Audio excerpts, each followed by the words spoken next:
Todos nós percebemos o mundo da mesma forma? A gente reage à realidade ou o que a gente acha que é a realidade? A gente pode confiar de fato na nossa memória e nos nossos sentidos? Meu nome é Jonatas Crisel, eu sou especialista em programação neurolinguística e no vídeo de hoje eu vou falar um pouco sobre a nossa capacidade de percepção, de memória e dos nossos sentidos.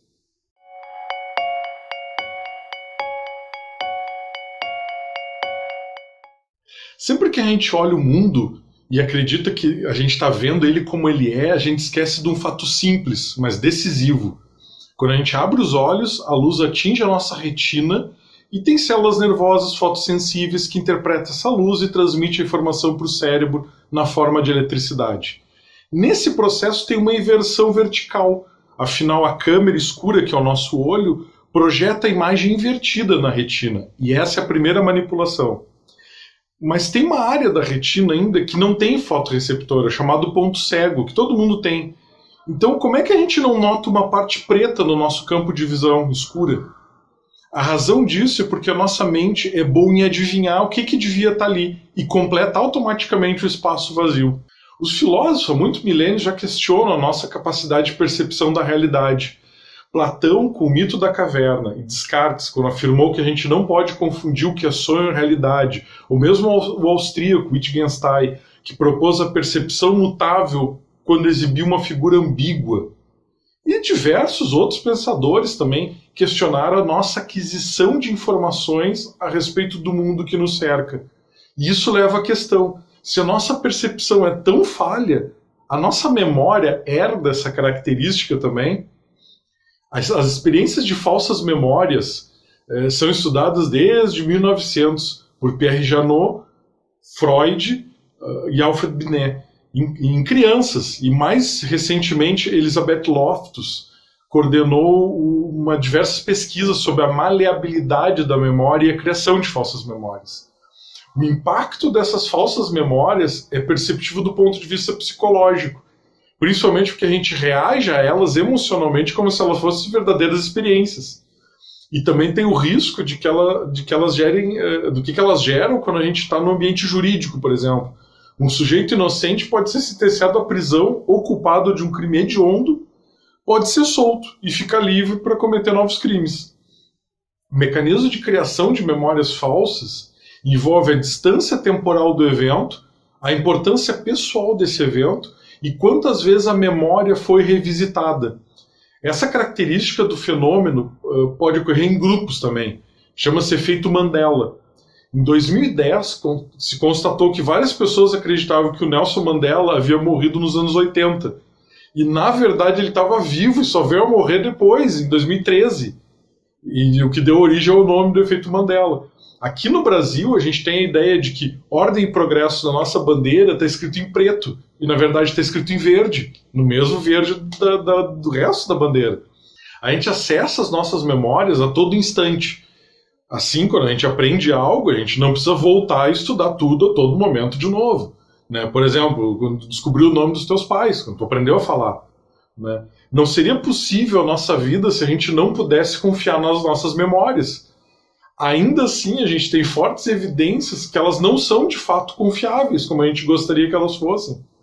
A nossa mente pode armazenar uma situação que nunca ocorreu, junto com memórias verdadeiras, mesmo que isso tenha sido contado para outra pessoa ou simplesmente imaginado. Lembrar e esquecer é um mecanismo natural e tem finalidades importantes. A nossa memória ela é construída de pontes entre neurônios no hipocampo. Aprender algo novo é criar uma ponte nova, e para isso é preciso ter espaço sobrando. Então esquecer também é importante, e é mais importante decidir o que vai ser esquecido e o que precisa ficar gravado. Imagina que tu tenha tido na vida 10 endereços diferentes, te mudou muito. E aí quando alguém pergunta o teu endereço, se todos esses vierem à tua cabeça, tu vai ter um ruído tão grande que é capaz de bloquear o único que realmente importa, que é o teu endereço atual. A Elizabeth Loftus propôs a seguinte metáfora para a nossa memória. A gente costuma pensar na nossa memória como uma fotografia. As coisas estão lá, são sensíveis, são estáticas. E na verdade não, a gente deveria pensar nela como uma página da Wikipédia, que pode ser editada livremente, é colaborativa e o pior, pode ser editada pelos outros. Eventualmente, os buracos deixados pelo que foi esquecido é preenchido automaticamente. Nossa mente faz isso de uma forma criativa, com o que ela tiver disponível. Loftus conduziu alguns experimentos de memórias falsas e teve um incrível resultado. 1 a cada 4 pessoas testadas saíram acreditando fielmente em memórias que ela implantou. Eventos bizarros, como abdução alienígena, beijo e sapo, entre outras coisas. Em 2015, Julia Shaw, da Universidade College, em Londres, conseguiu com que 70% dos voluntários incorporassem memórias falsas. Ela conseguiu que alguns voluntários admitissem pequenos crimes que jamais aconteceram. Aqui a gente tem 2 pontos que eu acho interessante pensar e que estão muito ligados à PNL. O primeiro diz respeito ao impacto emocional. Se a gente acredita em uma memória, independente dela ser verdadeira, falsa, parcial, o que for, ela vai ter o impacto emocional respectivo.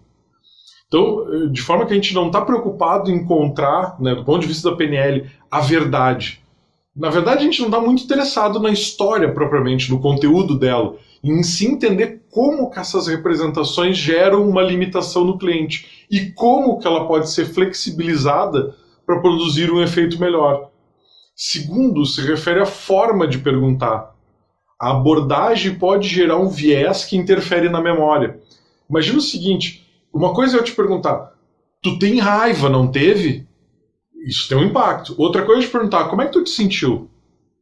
Nota que a pergunta ela define. E a necessidade do praticante PNL ter um bom treinamento no básico, que inclui as perguntas do metamodelo, que eu já falei em outro vídeo, e cuidar o peixe no sonho, para que não seja mais poluída as memórias do cliente, ou que não seja desviada a investigação, ficando no processo. É muito importante isso aí. Não apenas as nossas características fisiológicas influenciam a percepção do mundo, mas também as nossas condições psicológicas, culturais, educacionais. Todas essas coisas são filtros que modificam individualmente a percepção da realidade, a linguagem, o entendimento, de forma que nenhum ser humano experimenta o mundo de uma forma igual. E se a gente ignorar esse fato, a gente corre o risco de acreditar que as nossas ideias valem para todo mundo, quando na verdade elas podem servir apenas para nós mesmos. Às vezes nem para isso elas servem. Eu espero que tu tenha gostado desse vídeo, eu espero que tu veja os próximos vídeos e os outros vídeos que eu tenho aqui no canal. Um grande abraço e até a semana que vem.